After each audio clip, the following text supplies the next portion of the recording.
Okay, so it is my pleasure to be joined by Eileen today, where we're going to talk to her, a practicing expert teacher, and she is going to talk to us about a bunch of things that really focus on social emotional development. So I want to start, Eileen, by just having you introduce yourself. Tell us who you are and what you're doing right now.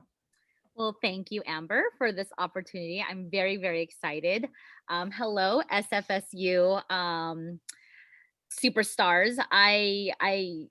This conversation I'm going to have with Amber and to present to you guys is something super exciting for me because I'm actually an alumni of San Francisco State. I'm a preschool inclusion teacher over in Union City, in the New Haven Unified School District. Have been teaching now for the past 15 years.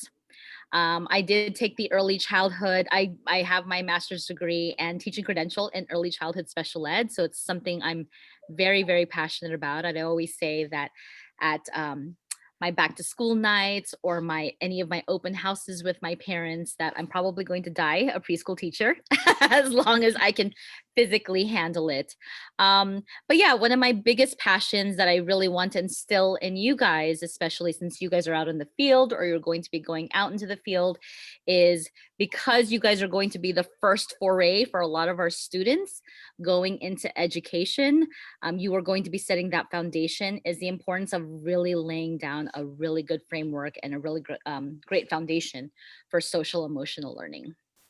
And so hopefully today I'll get to talk to you about just some of the things, the resources I use, a curriculum I use that I'm very, I've been using now for the past 10 years, pretty successfully in my classroom. That's awesome. So it is really clear that you have a passion and a focus for social emotional learning. So can you share just what do you think of when you think about social emotional learning for early childhood, and where do you think your passion for this, or how has that emerged? I mean, even before I was introduced to the curriculum that I currently use, I knew I wanted my students to basically leave preschool being compassionate and empathetic individuals. I mean, especially inclusion, we usually really focus on working with the our general ed students and helping them to develop compassion and empathy. But I feel like even our students with special needs or exceptional needs are just as capable of developing those same skills. I don't like to call them skills, but those same skills of developing empathy and compassion. And I always say again at every back to school night that my biggest goal is for students to come out of my program being compassionate and just Yeah. emotionally attuned students. Yeah. That's awesome. So when you think about how do you incorporate social emotional learning just within your daily practice as an inclusion teacher?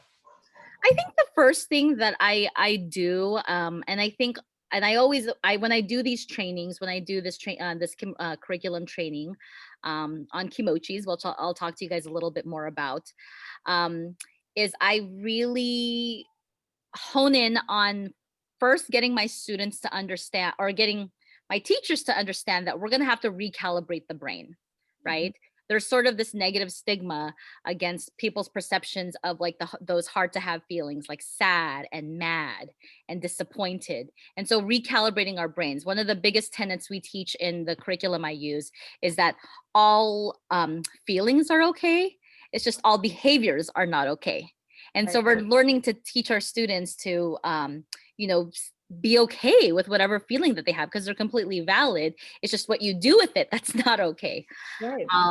So that's the biggest thing I hope for them to come out of. I think the second thing, especially for us teachers, and something I have to remind a lot of teachers is that much like you have to be very explicit when you teach math, you have to teach the numbers and the counting, and how to rote count and how to do one-to-one correspondence, or reading you have to teach the letters or the letter sounds. I feel like people take for granted that you have to be almost just as explicit when you're talking about feelings, when you're talking about social emotional learning. I think a lot of us assume like, oh, kids coming to school come in with their social facilities or their emotional facilities in place, and they really don't. And you have to be very explicit, like, I'm going to teach you emotional vocabulary, I'm going to teach you the emotions, what do they mean, what do they look like, and really breaking it down. Yeah, that's great. I think that is something I just think about how sometimes maybe it gets like, embedded here or there, or maybe there's sometimes not the intentionality of it, right? Or talking really explicitly about things and maybe just assuming that all kids are just picking up on it naturally, right? And Exactly. we know that, yes, some of these things need to be practiced and talked and modeled and so forth. So yeah, I think that's really important. So talk to us. You've mentioned some a tool or curriculum that you have found really successful. Can you share more about that with us? Yeah, I'd love to. So I'm going to talk to you guys a little bit about this curriculum I use called Kimochis. Kimochis means feelings in Japanese. And just to give you guys a little background to it, it was created by a gal named Nina Rappaport, who basically, the catalyst for her creation, she's a producer, and she produced the movie Despicable Me. And basically, she knew that kids are drawn to sort of characters and animation, and so she used her background in animation and created sort of like this medium of using like these little plushy characters to kind of springboard discussions about feelings.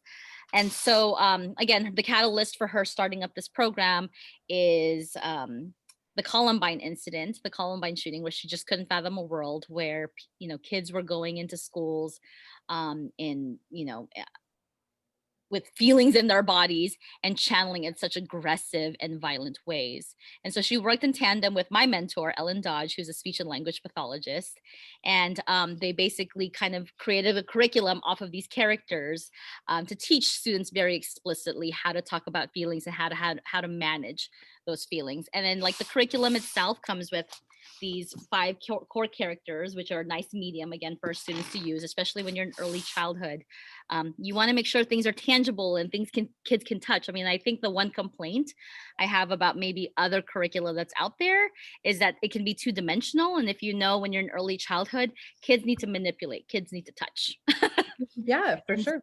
And then it also comes like this bag of feelings, which I have in a basket, which is all colorful. And it comes with like 33 feelings that I sort of teach to my students, and we kind of break down. I think that's awesome. So can you give us an example? Like what would how would you use this tool? So like in a day, would there be a specific lesson, or would you plan to do it in a circle time or a small group, or tell us how it maybe would look actually in a day? And so, if you don't mind, Miss Amber, if you could make me co-host, I'm going to go ahead and Oh, share sure. just the screen with you guys. So one of the things that's pretty common in a typical preschool day, or even just in a typical school day, is something called like a morning meeting or like a circle time. And so like the first thing we do is one of the things I do, especially as a regular check-in, is I do what's called a feelings check-in. So let me go ahead and see if I can share my screen. And I'm going to be sharing this resource with you guys. So this is our Kimoshi's feelings poster. And so every day I do sort of like a feelings check-in, because I want our students to sort of be familiar with the fact that whatever feelings you come in with are okay. And so this is something I probably do maybe later down the road when I sort of know that my students are familiar with a lot of these emotional vocabulary. But I might like do like this annotate feature here and be like, Amber, how are you feeling today? Do you want to pick one of these feelings? Hmm. I feel excited to be learning. Ooh, you have excited. So let me see. I'm going to go stamp it with a star. And Mm. Amber has excited in her body. And you know what? Today I'm feeling I'm feeling very friendly today, because I'm going to be meeting a bunch of new students today. And so again, just validating, let's walk into classroom and let's just see how we're feeling today. Let's do a check-in. If I know a student's coming in, for example, with sad in their bodies, I know that's going to obviously frame, how he or she may behave in the classroom. Because if she has sad in her body, maybe because, she has to say bye to mom, or maybe he didn't get his favorite item breakfast, or maybe a toy broke on the way to school, I know that's going to impact the way he receives my instruction. So it's just a great little tool I usually like to start with in the classroom. So I'm going to stop sharing here. Another activity I like to do in the classroom is I sort of do like this feeling sort in the classroom, and I say, okay, we're going to talk about feelings. feelings we like having in our bodies and feelings we don't like having in our bodies. And so, again, it's very subjective. And I don't like to sort of prescribe to my students, like, oh, you have mad in your body, you must not like have it in your body. Because, again, I don't want to assume what feelings people have in their bodies and how they perceive them. So I might say, okay, Eileen, I see that you have mad in your body. Do you like having that feeling in your body, or you don't like having that feeling in your body? And he'll put in the I don't like to have it in my body. And I'm like, oh yeah, it can be a hard to have feeling to have. And so I develop a lot of compassion, the part of the that feeling sort and deciding which, if you like having it versus you not like having it, is teaching them the concept of like, okay, there are feelings I have, and I sometimes I don't like having it. It's very unpleasant. And instead of looking at it as a bad emotion, it's Right. just something that's really, really hard to manage. And so that's something I teach my students. That's something I even teach other adults, that, it's okay to have this feeling. You just may not like it quite as much in your Yeah. body. I can just see such value too in having that self-awareness of like, how do I feel right now? Like when my body, like when I feel tense or I feel like, hot and stuff, like what does that mean? Oh, I can actually name this, like this feel I'm mad or I'm frustrated at something. To me, it just makes it feel powerful too, to be able to name what you're feeling and then be like exactly what you're saying. Like, I don't like how I feel right now. Why am I feeling this way? And then eventually, like, what can I do when I feel this way? It Yeah. just is really empowering to eat for a kid too, to just understand what's going on and why do I feel like this. Yeah, exactly. And I think, like, besides just using the characters, and besides, I mean, Mhm. I largely use this quite a bit. I mean, in my classroom, my students have access to this. And so, just to kind of give you a little anecdote, one of my students fell off like a little hanging bar in the Mhm. classroom. I had to put an ice pack on his head because he fell and landed on his head. The first thing, we go back into the classroom, I'm getting the ice pack. He's sitting down. He's like, wait, Miss Eileen, wait. He Mhm. goes over to my feelings basket and Yeah. he starts grabbing like feelings from the basket. And so, I mean, again, I'll just kind of role play here because I don't want to rummage through stuff. But like, he's like, Miss Eileen, I have sat in my body because I fell down and hurt my head, and I'm a little scared Mhm. that you're gonna put the ice pack on the body because I don't like how it feels, but I'm gonna put my brave in front. And Oh, I was just blown away, again, because we always assume our students come in with a bunch of emotional vocabulary, but really, when you think about any standard, even a kindergartner, even a first grader, they're coming into school with happy, mad, and sad. right. We don't ever think in education to, like, have, I mean, not often, to have like emotional vocabulary on our word walls, or emphasize it enough. Some teachers are pretty adept at like saying like, okay, like, tell me some feelings you see in this book. Yeah. Like when you're reading a book, being able to say like, oh, do you guys see that shy? Do you see that kid that's hiding behind the tree? I see that he has shy in his body. And being able to expand it that way. We always talk about comprehension and reading and whatnot, but what about sort of like emotional comprehension of like, what are the characters feeling in the story? So Yeah, there's a lot of fun ways to like sort of incorporate just the discussion of feelings in general.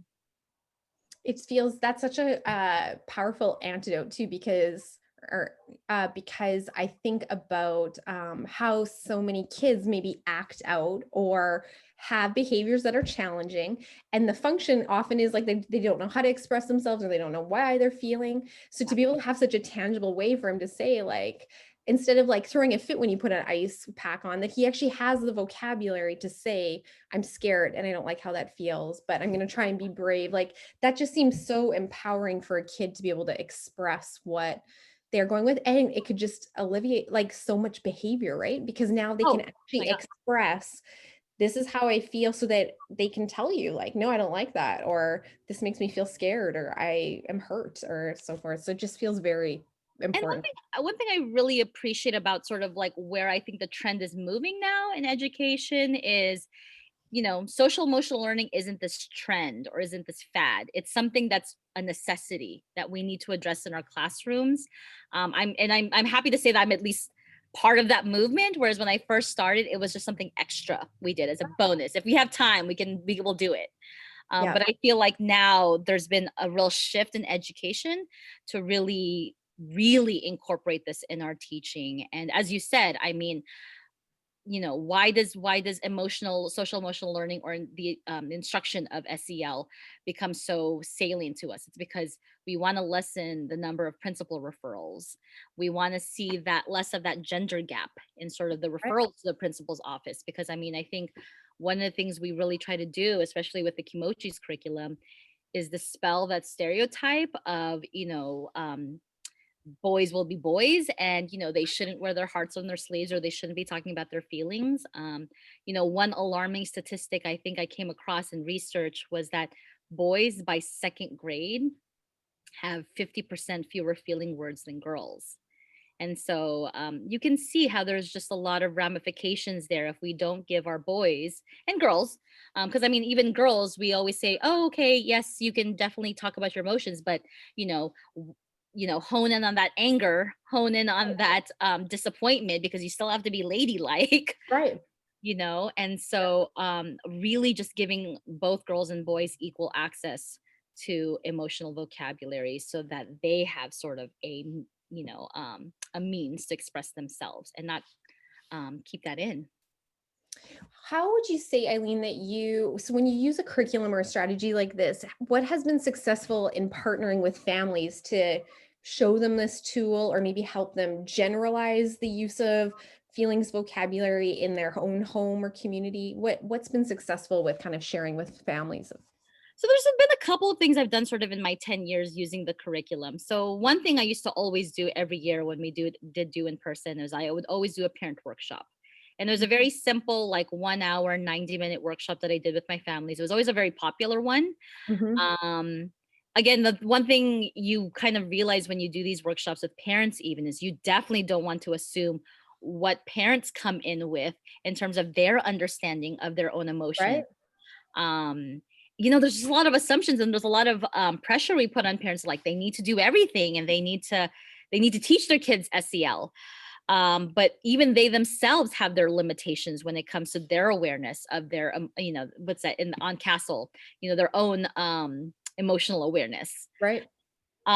So I do a sort of a 60-minute workshop with my parents about just recalibrating the brain again with their perceptions of feelings, Mhm. talking about feelings, just incorporating a little more easy to use vocabulary, not being dismissive or not trying to rush through those hard to have feelings. Like when a student's sad, our tendency is to be like, oh, you're sad, let's go to Target, or let's go to Baskin Robbins, and we'll make that sad go away. When Yeah. really, what we want to say is, okay, like I see that you have sad in your body, something broke. Having an awareness of it, and then saying, like, do you want mommy to help make your sad smaller, or do you Yeah. want to help, you want dad to help make your mad a little more manageable? Yeah. Oh, that's great. And in distance learning, it's nice because they actually see me simulate Right. these lessons. So they're like, oh, okay, that's the vocabulary they use. Yeah. And then the last thing I do that my parents have access to is I usually send in the curriculum that I have, there's actually like these home links. So we send like weekly newsletters to say this is the social emotional concept we're addressing this That's given. wonderful. Yeah, in the book. Yeah. There's the bug. Yeah. We'll make sure, I know you are going to send some stuff to share with everybody, and we can also make sure that they have a link to the website too, so that they can kind of peruse the Yeah, curriculum resources absolutely. as well. Um, is there anything, Eileen, I know you said you've had 15 years of experience. When you think about just entering the classroom or entering the profession, is there anything that you wish that you had known, particularly about social emotional development, perhaps, that you'd want to share with this group of students that are going to watch this? So is there something that you would want to, some words of wisdom you'd want to pass on? I think really it's just being mindful of labels. I know that again, San Francisco State and Dr. Friesen does a phenomenal job of sort of teaching you just um, keeping an open mind when you go into the field. But I think like especially when you start to work with some of the more veteran teachers that you might encounter, um, that I think sorry, I'm losing my train of thought. Can you pause for a second? Sorry. Of course. Well, let me Sorry, just I lost my train actually of thought. So I think, especially when you encounter more veteran teachers, there's this tendency that, especially when you pass the baton to the next teacher, that if you've had maybe a student had who had more challenging behavior, that there's a tendency to kind of say, "Oh yeah, you're getting Eileen. Watch out for her. She's a bully," or she can be really challenging. And I think I would really discourage sort of that mindset. I mean, there are definitely students who are going to keep us on our toes and who may present with more challenges. But I think really understanding that when our students, especially because we are going to be their first go at SEL and SEL teaching, is that they haven't learned yet how to manage their emotions. They haven't learned yet how to be inclusive. So when we talk about the word bully, for example, oh, Eileen is such a bully, she's always leaving other kids out. Where we really the case in that particular case, Eileen hasn't learned yet how to be more inclusive. She hasn't learned yet how to be kind and compassionate, but she definitely has potential. And Right. so I think if you're going in there and you're working with veteran teachers, sometimes you have to be the one to kind of help recalibrate the brains. I Right. think they're receptive, and they may not be as receptive to maybe a new green teacher, but Yeah. eventually it'll hit home, trust me. I love Because I that. used to be that green teacher. I think it's such an important idea to think about, like, why a kid is acting the way they are, and the idea that they haven't learned yet, and actually looking at maybe what the function of that behavior is, and then how to give them tools so that they can maybe vocalize how they're feeling or figure out a different way to express it. I think that's so important, rather than just take the labels you're given or the kind of the perceptions of a kid or their family, and Yeah, instead just try and look at, I like it, so they haven't learned it yet. I like that. yeah, that growth mindset, Yeah, right? that's Yeah. great. Is there anything else, I mean, that that we missed or that you would like to share? Um, I just hope that, when you guys go out into the field, you guys are already in the field. You guys are going to be the pioneers for for just what is best practice out there. I mean, when I was in San Francisco State, I can't tell you how much I'm indebted to the program and how much they just really instilled best practice. And I'm still looking for it as Yeah, I go through the different districts. I mean, you have different experiences that shape you. But try to not get jaded by cynicism and by maybe bureaucracy, and just keep that green attitude when it comes to going into the field. You guys are changing and moving mountains, and yeah. so that's the one thing I would really want you guys to take home. Thank you, Eileen. I really appreciate you taking the time. I know you are busy, and so thank you for sharing with us. Thank you guys. Bye. All right, I'm gonna